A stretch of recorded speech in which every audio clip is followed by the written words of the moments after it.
Hello there, and welcome to another episode of Reshaping Democracy.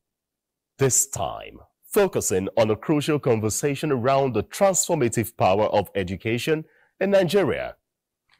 As the cornerstone of development, education holds the key to unlocking the nation's full potential, with the Federal Ministry of Education playing a vital role in shaping the future of our youth, institutions, and society at large. Today, we'll delve into the ministry's strategic vision as the Education Minister, Professor Tahir Mamman, answers citizens' questions focusing on the successes, the challenges and opportunities ahead, as well as the impact of policies on students, educators, and the broader Nigerian society.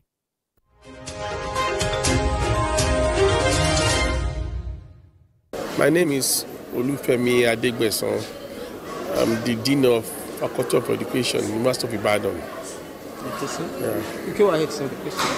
Yeah, there have been growing challenges of funding that has impaired the delivery of educational system in Nigeria, and this goes across different levels. And I begin to wonder what is happening. When we were growing up, things were not like this. And I want to put this question to the Honorable Minister that, Father, for me, what has he been doing so far since he came in as a minister to solve the problem of funding? Because you could have the manpower, and funding can impede, the functionality of this manpower at, various levels. Thank you very much, Prof. Certainly, money is at the root of programs, achieving any program that we're going to achieve. And more so in education that is service-oriented. In our country, of course, there are people who are making some money out of it there, but in the area of public education, money is terribly important to drive the projects. And at two levels, one is at the level of supporting institutions to provide what they need to provide in terms of infrastructure, laboratory, equipment, pay the bills, now especially electricity coming from the private sector is quite very high. And then support teaching, research, so a lot of resources are needed. And then also from the side of the students, a lot of students, parents are struggling with paying fees and having access to education because of that. Now, what is the government doing about it? Principally, education system in Nigeria is supported through the national budget. Tertiary education is national budget. And then we have intervention agencies like the TED Fund, which provides for a lot of its infrastructure, especially since its creation. And then in the case of pre-basic education, national budget, and then with funds from UBEC, and then development partners that are bringing in a lot of resources through loans, combination of loans and grants. But even this menu, is not generating the level of money that the institutions need. And government has been, as you know, education is one of the top agenda of the government, and it has been able to improve the level of resources available there. But looking at a long-term basis, we are posing the question to ourselves and the various institutions, especially at the tertiary level, whether actually we should not go in the direction of funding regime provided by institutions elsewhere globally, which is in the areas of alumni support, in the area of endowments, in the areas of commercialization of researches, of scholars in the various institutions. And for us, these are areas that we are actively looking at, so that universities should begin to look at internal activities as a source of money, instead of simply waiting at the end of the year for a national budget. Honorable Minister, my name is Dr. Ibrahim Abdogani from Jigawa State. I've been having this lingering question I would love to ask you. Looking at this current situation on poor funding of the universities, when we look at funding of electricity bills, the electricity bills of the university is going in billions, and the university are becoming crippled by this. We have students suffering and the rest of them. At the end of the day, it's ending on the students. How do you intend to tackle this situation and help the university system and education at large? It's a very serious area of concern, truly. One vice chancellor was here last week. I can mention the name here of the institution, the University of Lagos. 3 months ago, when the providers of electricity, I don't know what they call them there in Lagos, they forwarded a bill of 295 million for that month. And I screamed. I said, look, that's simply not affordable. The university is not able to afford that. Only last Friday or Thursday, the Vice Chancellor was here. The bill had practically doubled to 472 million for 1 month, while they were still struggling to pay off that 295. And since the privatization of electricity, it is the universities, tertiary education, especially University of Polytechnic College, have been struggling. So what we are now thinking of working on, actually, it's gone beyond thinking. One, my colleague in the power sector, in the power ministry, the minister, the last time we discussed this matter, he had mentioned the conversation he's having with the providers for a discounted rate for tertiary institutions, universities in particular. But in the ministry here, the president has approved our proposal for us to bring into tertiary institutions CNG power for both powering their services and also even motor vehicles. And so we are already working on that, using clusters of institutions, so that it's our hope that sooner than later, probably, if I may even put a time frame on it, or that this is going to be private sector driven, it is our hope that between now and December, early next year, we should have the first set of institutions running on CNG. It is cheaper, it is stable, and then it is climate friendly. So this is the direction that we are going on for long-term powering of our institutions. My name is Dr. Edward Chikoka Isiu. I am from Enugu State. And I'm happy that the federal government has introduced the students' loan scheme. Very interesting, very impressed. But my worry, the Honorable Minister, is, are there criteria in place? Are there specified indicators for selection of these students? And what are the outreach? Are people aware of this? Most of the people in the rural areas are worried over some of these things. And how far have we gone with ensuring that after graduation, a student takes a loan to run through his school system. What are the repayment plans in place after graduation, given the enormity of the unemployment situation in Nigeria?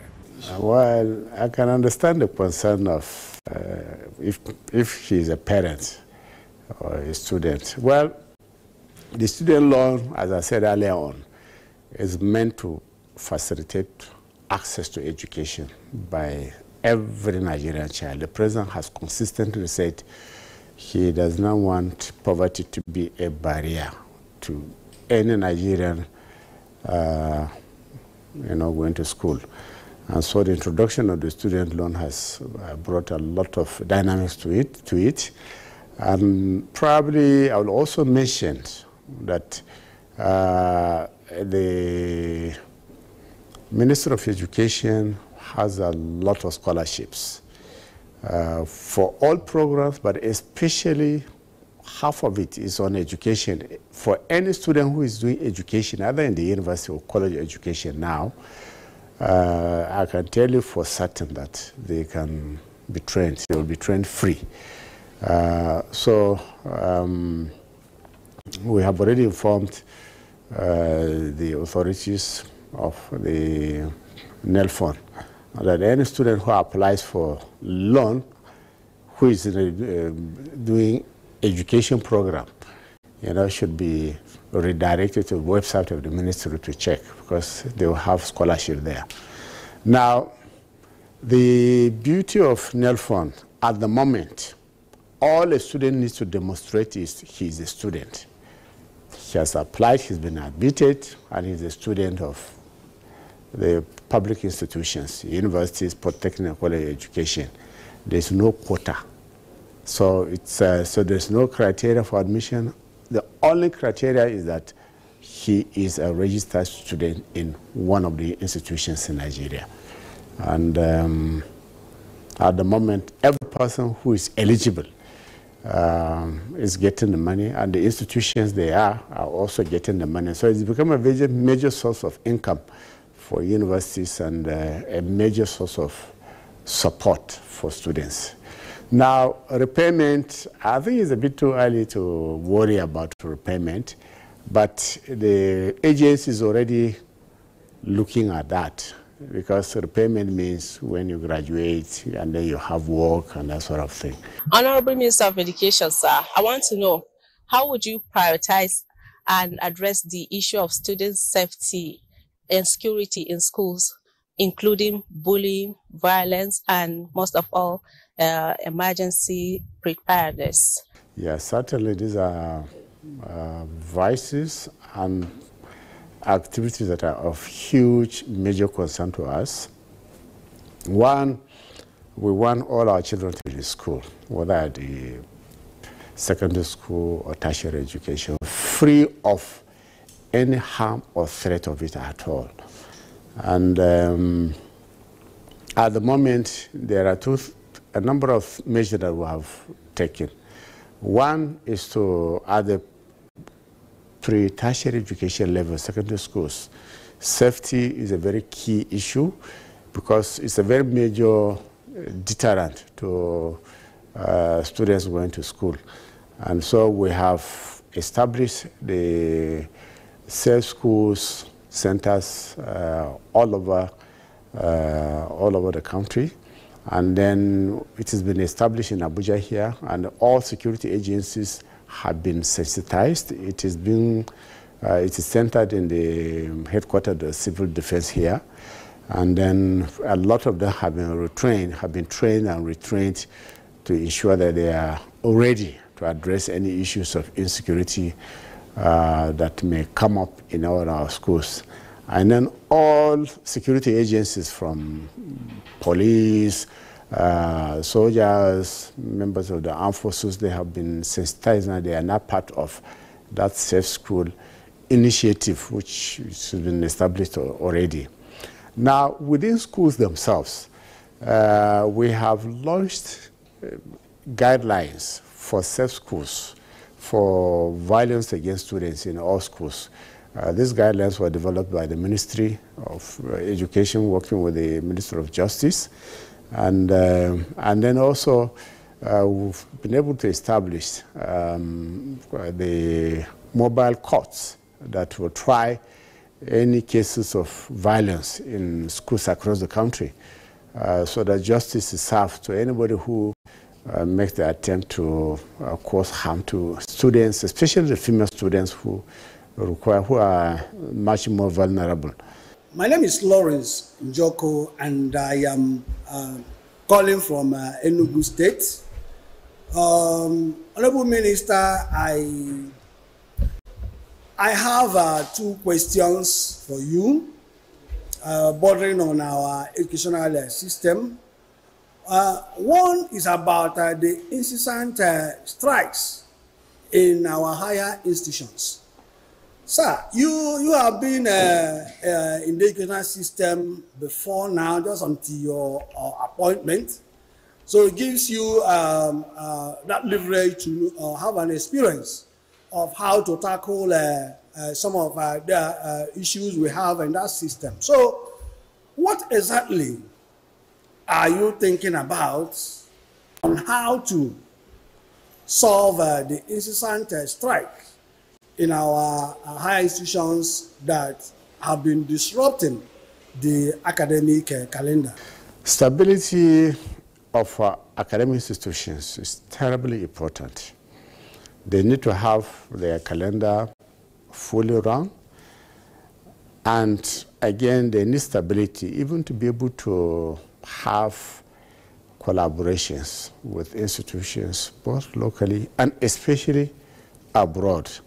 They need stability to be able to have staff-students exchanges, to have, even researches, collaborative researches from abroad, talking about tertiary institutions now. And this president has mandated the ministry and plead also with the management, the leaderships of institutions around the country and the various unions to ensure stability of calendar for the reason that I just mentioned. And you said, look, no matter the interventions we make, if the institutions are not stable, the learning will be disrupted, it will be distorted, and then it will affect quality. So what have we done to be able to achieve that?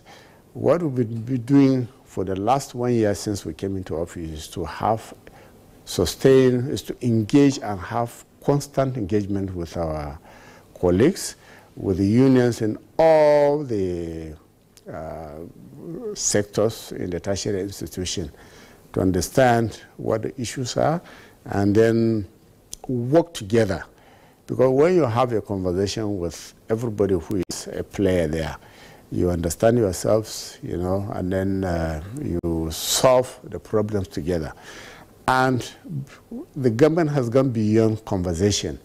The president took a number of measures to support one, administration of tertiary institutions by, if you may remember, the government took tertiary institutions out of the IPPS, which was a very major source of worry for them. So the vice chancellors, rectors, they can focus on the issues of governance in their various institutions. That's in place. And then secondly, the government also was able to pay some of the outstanding,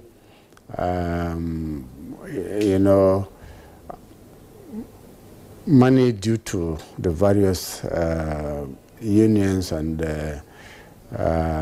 staff in various institutions. 3525, if you may recall, was an issue which the government made. That one has been cleared. And then there are some other measures which we are currently on, like needs assessment payments. We are actively working with the Minister of Finance to clear all these things. In those days, or even what is happening, we always learn about the inspectorate division at federal and at state level. But today, the inspectorate division, which is now referred to as Quality Assurance Department, where it has not been feasible. There have not been staff going to school to checkmate teachers, to know what they are doing, to know whether they are doing it well. And we observe that it is not going on. Definitely is affecting the standard and of education and the delivery methodology in the teaching and learning process. What, Honorable Minister, what do you want to say about this? Well, I wish the professor mentioned those things that are missing from the present day quality assurance system. I know, as you also observe, I was a product of that type of inspectorate he mentioned, where people were going to schools, checking labs, checking activities, and that sort of thing. But the focus of the Federal Ministry of Education does that. They do a lot of inspections of schools, you know, to check the various activities, the learning activities going on, and then reports are submitted on what is happening in all the states. They do that together with the state agencies.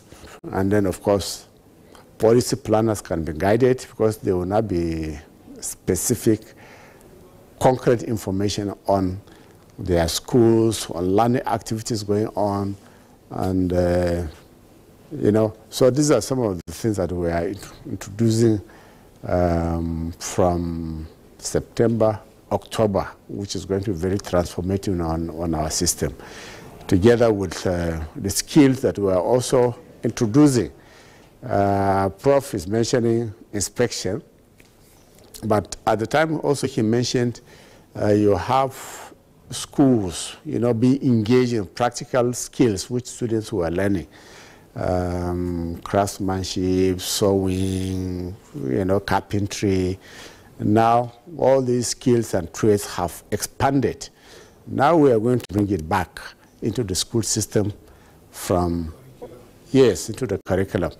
And the practical activities students have to be involved with, so that by the time they finish, you know, students will be graduating, finishing either primary school or secondary school with sets of skills which they can, you know, commercialize or go into business.